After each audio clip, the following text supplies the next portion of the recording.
ایک غریب آدمی بدو رات کے وقت وہ کہیں بیچارہ صبح سے چلا تھا، مدینے پہنچتے اسے رات ہو گئی۔ اس نے ڈرتے ہوئے نا خیمہ باہر لگا لیا، جہاں رات ہوئی نا آدھی رات ہو گئی، 1-2 بجے سمجھ لے پہنچا مدینے، تو اس نے باہر نے خیمہ لگا لیا۔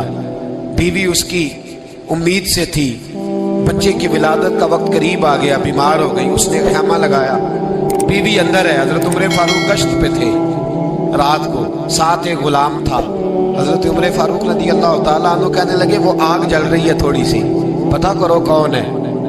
تو آپ کا غلام پتہ کرنے گیا تو بدو نے ڈانٹ دیا، کہنے لگے جاؤ تمہیں کیوں بتاؤں۔ حضرت عمر خود گئے، کہنے لگے مسافر بھائی بتا تو صحیح۔ کہنے لگا جی چھوڑے، میں آپ کو کیوں بتاؤں، میں کون ہوں، کیسے آیا ہوں۔ فرمایا خیمے کے اندر سے کرہنے کی آواز آتی، کوئی درد سے چیخ رہا ہے، بتا ہمیں بات کیا ہے۔ کہنے لگا جی میں فلاں بستی فلاں علاقے کا ایک غریب ہوں، امیر المومنین عمر فاروق سے ملنے آیا ہوں، اور رات ہو گئی ہے تو یہاں خیمہ لگایا ہے، صبح میں ان سے مل کے چلا جاؤں گا۔ تو رات کو تکلیف دینا پسند نہیں کیا، تو میری بیوی امید سے تھی، اب بچے کی ولادت کا وقت قریب ہے، پاس کوئی نہیں۔ حضرت عمر کہنے لگے تو ٹھہر میں ابھی آیا، چہرے پہ نقاب ہے، اسے بتایا نہیں میں ہی امیر المومنین۔ عمر دوڑے گئے، اپنی زوجہ سے کہنے لگے اگر تجھے بہت بڑا اجر مل رہا ہو تو حاصل کرے گی؟ کہا کروں گی۔ تو کہنے لگے چل پھر میرے ساتھ، بہت بڑا اجر ہے، ایک دوست کے ہاں ولادت کا وقت ہے، ضرورت کی چیزیں ساتھ لے لو۔ اس عورت نے تھوڑے دانے لے لیے، گھی لے لیا، حضرت عمر سے کہنے لگی لکڑیاں اکٹھی کر لیں۔ امیر المومنین کونسلر کی بات نہیں بتا رہا آپ کو، میں آپ کو ایم پی اے کی بات نہیں بتا رہا، اس کی بات بتا رہا ہوں جو 22 لاکھ مربع میل کا حکمران ہے، اس کی بات بتا رہا ہوں جس کے بارے میں میرے مصطفیٰ کریم صلی اللہ تعالیٰ علیہ وآلہ وسلم نے فرمایا میرا عمر تو وہ ہے کہ 950 سال حضرت جبریل بھی اس کی شان بیان کرے تو عظمت ختم نہیں ہوتی، اتنا بڑا شخص۔ حضرت عمر نے لکڑیاں اکٹھی کی، اینٹوں کا روڑے لے کے چولہا بنایا، پہنچ گئے۔ آپ کی زوجہ کہنے لگی یہ تھوڑے دانے ڈالنے، گھی ڈالنے اور ایک لکڑی لے کے اس کو ہلائیں، تیار کریں۔ خود زوجہ اندر چلی گئی، حضرت عمر باہر پکانے لگے۔ وہ بدو کہتا ہے میں اس طرح کا ان کے ساتھ بہیو کرنے لگا جیسے وہ کسی چوکیدار کے ساتھ نہیں کرتا۔ میں نے سمجھا یہ عمر نے چوکیدار رکھے آنے جانے والے مہمانوں کا، میں کبھی پانی کا پیالہ مانگتا، کبھی کوئی بات، عمر دوڑے جاتے، کبھی پانی لاتے۔ او مسلمانوں، او میرے رسول کے غلاموں، یہاں اس دین کی بات کی جا رہی ہے جو دین حضرت عمر فاروق رضی اللہ تعالیٰ عنہ نے جس پر عمل کر کے دکھایا ہے، اس دین کی یہ والا نظام ہم نے لانا تھا۔ یہ ہمیں بتایا گیا تھا کہ پاکستان میں یہ رنگ ہوگا، ایسا نہیں ہوگا کہ امیر بیمار ہو تو لندن میں علاج ہو، یورپ میں، اور غریب کا بچہ بھی پیدا ہو تو وہ ہسپتال کے دروازے پہ ہی پیدا ہو جائے۔ یہ اس والے پاکستان کی تصویر ہمیں نہیں دکھائی گئی کہ گندم امیر شہر کی ہوتی رہی خراب اور بچی کسی غریب کی فاقوں سے مر گئی۔ لیکن یاد رکھو، بس میری زبان پہ آیا ہے آج مجھے کہہ لینے دو، امیر شہر سے لیں گے حساب پائی پائی کا، اور مجھے کہنے دو، ارادہ کرنے دو، امیر شہر سے لیں گے حساب پائی پائی کا۔ بس غریب شہر کے بچے تو جوان ہونے دو، ذرا ہمارے بچوں کو بڑا ہو لینے دو، ذرا انہیں اپنے دین کو سمجھ لینے دو، ہم ہمیں پوچھیں گے۔ اور اگر یہاں غریب نہ پوچھ سکے تو میرے نبی پاک نے فرمایا قیامت والے دن غریب ہی طاقتور ہوں گے، وہ دن ہوگا ہی غریبوں کا، یہ تمہیں پوچھیں گے۔ ہوٹل میں نا ایک بابا جی برتن مانجتے تھے، بوڑھے آدمی تھے، 70 سال کے قریب عمر تھی، ان کا ایک بیٹا تھا، ایک بہو تھی، ایک پوتا تھا، لیکن وہ بیچارے بیٹا بیمار رہتا تھا تو لہٰذا وہ خود مزدوری کرتے۔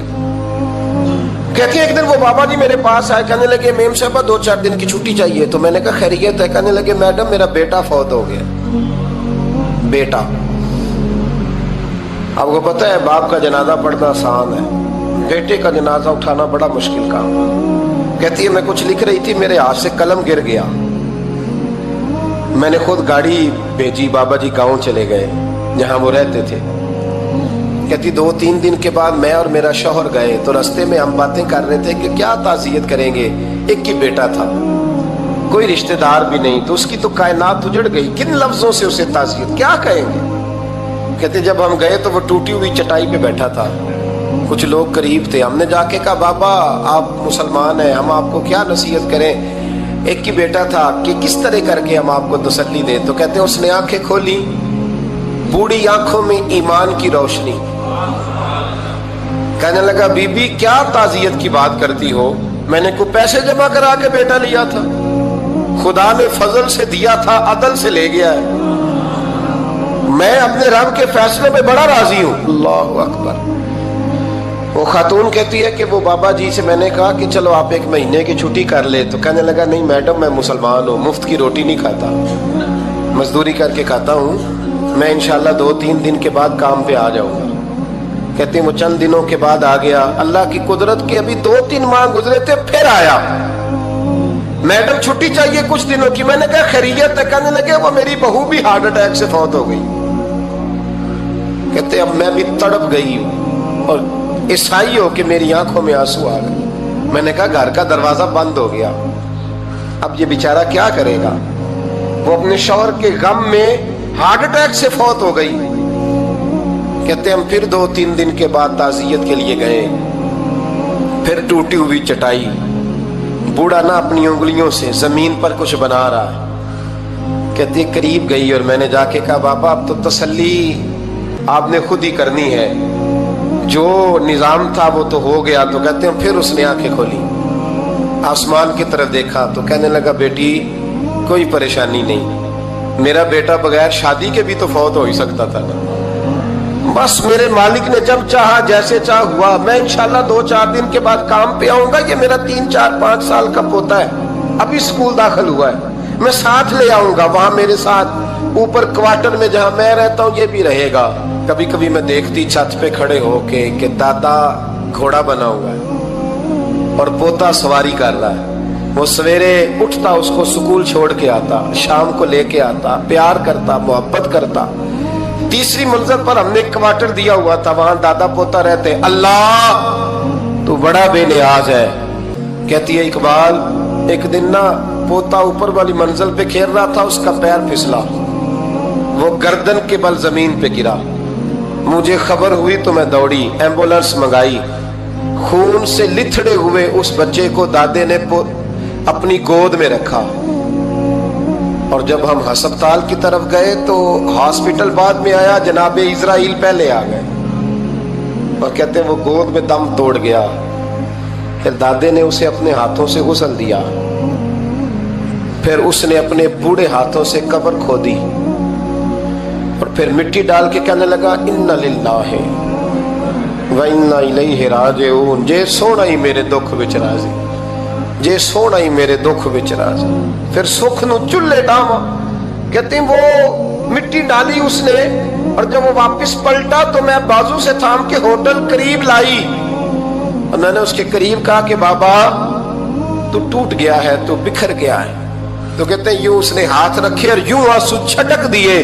کہنے لگا میڈم کیوں میرے اندر کوئی عقیدہ نہیں, میں کوئی لوارث ہوں, میرا کوئی رب نہیں, میں کیوں پریشان رہوں گا؟ میں تو پکا ہوا پھل ہوں, تھوڑے دن گزرے کے قبر میں جاؤں گا, اور جب جنت میں جاؤں گا تو اللہ میری بیٹے سے بھی ملاقات کرائے گا, میرے پوتے سے بھی ملاقات کرائے گا, میرا رب ساری ملاقاتیں کرا دے گا. میں اپنے اللہ کی رضا پہ بڑا راضی ہوں. وہ خاتون کہتی ہے میرا اور میرے شوہر کا کلیجہ پھٹنے لگا. میں نے کہا بابا یہ جذبہ کہاں سے ملتا ہے, یہ سکون کہاں سے آتا ہے, یہ کیفیت کیسے ملتی ہے؟ مجھے کہنے لگا تو نے لینی ہے. میں نے کہا, تو کہنے لگا تو بھی گنبد خضرا والے نبی کا کلمہ پڑھ جا, اللہ تجھے سکون عطا کرے. حضرت عمر فاروق رضی اللہ تعالی عنہ. حضرت عمر معمولی شخص نہیں, معمولی آدمی نہیں. کچھ لوگ صدیوں کے بعد پیدا ہوتے ہیں اور کچھ لوگ ایسے ہوتے ہیں جو ایک ہی بار پیدا ہوتے ہیں, ان جیسا دوسرا پیدا ہوتا ہی نہیں, دوسرا ان طرح کا پیدا ہوتا ہی. حضرت عمر رضی اللہ تعالیٰ عنہ جیسی شخصیات پیدا ہی نہیں ہوتی دوبارہ. سارے صحابہ در رسالت مآب پہ خود آئے. یہ وہ عظیم شخص ہے جسے اللہ کے محبوب نے اللہ سے مانگ کے لیا, کہا اے اللہ یہ مجھے دے دے, اللہ سے مانگ کے لیا ہے. اس لیے صوفیاء کہتے ہیں کچھ مرید ہوتے ہیں کچھ مراد ہوتے ہیں، کچھ مرید ہوتے ہیں کچھ مراد ہوتے ہیں۔ مرید وہ ہوتا ہے جو چل کے آتا ہے، آ کے مرید ہوتا ہے۔ مراد وہ ہوتا ہے جسے کہا جاتا ہے کہ یہ کبھی میرا بن جائے نا، یہ کبھی آ جائے نا، میرا بن جائے، اس کو مراد کہتے ہیں۔ حضرت عمر مصطفیٰ کریم کی مراد ہیں، حضور کی مراد ہے۔ اللہم اعز الاسلام بے اسلام عمر ابن خطاب، اے اللہ اسلام کو عزت دے دے، میرے عمر کو کلمہ پڑھنے کی توفیق عطا فرما دے۔ اور کیسے دعا مانگی؟ او یار حضرت عمر کی تو اس فضیلت کا کوئی جواب نہیں دے سکتا، میرے رسول پاک علیہ السلام سب کے لیے ہی دعا مانگتے ہیں نا، حضور کی دعا عام ہے، لیکن مصطفیٰ کریم نے کعبے کا غلاف تھام لیا اور غلاف کعبہ کو حضور نے سینے سے لپٹایا اور سینے سے چمٹا کے کہا اے اللہ میں نے تو کبھی سوال ہی زیادہ نہیں کیے، میں کرنے آیا ہوں، مجھے عمر دے دے، عمر دے دے۔ حضور نے مانگ کے لیا۔ اور پھر جب جس کو حضور مانگے اللہ سے کہ حضرت عمر رضی اللہ تعالیٰ عنہ کا آج یوم شہادت ہے، میرا تو دل کرتا تھا کہ فجر سے باتیں شروع ہوں اور سارا دن ہی عمر کی باتیں ہوتی رہیں، سارا دن جناب عمر کی باتیں، سارا دن، اس لیے کہ ذکر جناب عمر کا ہوگا پر راضی اللہ کے رسول ہوں گے صلی اللہ، تو جاگ کے بیٹھے، خوش ہو کے بیٹھے۔ ہمارے ہاں منایا ہی نہیں جاتا، بابے اللہ کیتا ساؤن بھادروں اسو کتا تے منڈے جنوری فروری، تو اسلامی سال بھی گیا اور وہ تاریخیں بھی ساری گئیں۔ یکم محرم امت مسلمہ کے لیے بہت بڑا دن ہے، بہت بڑا دن، یہ شہادت ہے حضرت عمر فاروق کی رضی اللہ تعالی عنہ۔ یہاں چھوٹی چھوٹی باتوں پہ گورنمنٹ چھٹی کرتی پھرتی ہے، چھوٹی چھوٹی باتوں، الیکشن ہو گیا تو چھٹی، فلاں جگہ پہ تھوڑا سا کسی نے خبر دے دی کہ کوئی پریشانی ہے تو چھٹی، فلاں جگہ یہ ہو گیا تو چھٹی، یہاں تک کہ فلاں وزیر صاحب فلاں علاقے میں آئیں گے تو سارے علاقے کو چھٹی۔ اور اب تو اس سے بڑا حال ہونے لگا ہے، اگر جن لوگوں کی سندھ میں حکومت ہے ان کے لیڈر کا دن آیا تو اس دن چھٹی، اور جن کی پنجاب میں حکومت ہے ان کا دن آیا تو چھٹی۔ ہمارا مطالبہ ہے حکومت پاکستان سے، اگر سر اٹھا کے جینا چاہتے ہو تو یکم محرم کو چھٹی کیا کرو، اگر سر اٹھا کے جینا چاہتے ہو تو یکم محرم کو چھٹی کرو جناب عمر کے دن، اور ملت کے جوانوں کو بتاؤ کہ اگر عزت کی زندگی جینا چاہتے ہو تو اس طرح جیو جس طرح فاروق اعظم جی کے گئے ہیں، عزت اور وقار کی زندگی۔ جمہوریت حضرت عمر سے سیکھنی پڑے گی، حکومت کرنے کے طریقے حضرت عمر سے، رعایا کو سیکھنا پڑے گا کہ امیر کس طرح بنایا جاتا ہے اور امیر کس طرح کے ہوتے ہیں۔ یہاں لوگ ہمیں یورپ کی مثالیں دیتے ہیں، لوگ یہاں ہمیں آ کر کے امریکہ کی مثالیں، انہیں کیا پتا حکومت کیا ہوتی ہے، وہ کہتے ہیں جی وہ سائیکل پہ جاتا ہے ان کا حکمران۔ میں نے کہا وہ سائیکل پہ جاتا ہے؟ میرے عمر فاروق مدینے سے مکے گئے تھے تو پیدل ہی حج کرنے چلے گئے، پیدل ہی، اور جناب عمر فاروق رضی اللہ تعالیٰ عنہ عید کی نماز پڑھانے گئے، عید کی نماز عمر خطبہ عید دینے گئے۔ اور اس زمانے میں کون سا غریب ہے جو ننگے پاؤں جاتا ہو؟ کون سا غریب ہے جو مسجد ننگے پاؤں جاتا ہو؟ لوگوں نے تو 3 قسم کی چپلیں رکھی ہوئی ہیں، ایک مسجد جانے کی علیحدہ ہے، گھر پہننے کی علیحدہ ہے، شادی بیاہ پہ جانے کی چپل علیحدہ ہے۔ حضرت عمر فاروق رضی اللہ تعالیٰ عنہ نکلے عید کا خطبہ دینے کے لیے تو بیوی سے کہنے لگے جوتا، اس نے کہا صاحب اتنی دفعہ ٹوٹا ہے اب گانٹھا نہیں جا سکتا، اتنی دفعہ ٹوٹا ہے کہ اب دوبارہ پیمند نہیں لگ سکتے۔ تو حضرت عمر کہنے لگے چل کوئی حرج نہیں، بغیر جوتے کے ننگے پیر ہی چلتے ہیں، کوئی حرج نہیں۔ تو کہنے لگے لوگ کیا کہیں گے؟ فرمایا چپ کر، لوگ جس دن عمر نے یہ دیکھ لیا نا لوگ اس کے بارے میں کیا کہتے ہیں، اس دن عمر نہیں رہے گا۔ تو کہا پھر آپ کا نظریہ کیا ہے؟ فرمایا میرا نظریہ یہ ہے کہ رب رسول میرے بارے میں کیا کہتے ہیں، لوگوں کا کیا ہے؟ لوگ کل کسی کے بارے میں کچھ کہتے ہیں اور پرسوں کچھ کہتے ہیں، میرا نظریہ یہ ہے کہ رب رسول میرے بارے میں ننگے پیر عمر جا رہے ہیں۔ کون جی؟ میں بڑا ماڑا۔ اچھا جناب کیا غربت ہے؟ 10 قسم کے جوڑے لٹکے ہوئے ہیں کمرے میں اور پہننے کی فرصت نہیں، سویرے کیا پہننا ہے، شام کیا پہننا ہے، 15 سوٹ کٹھے استری ہو کے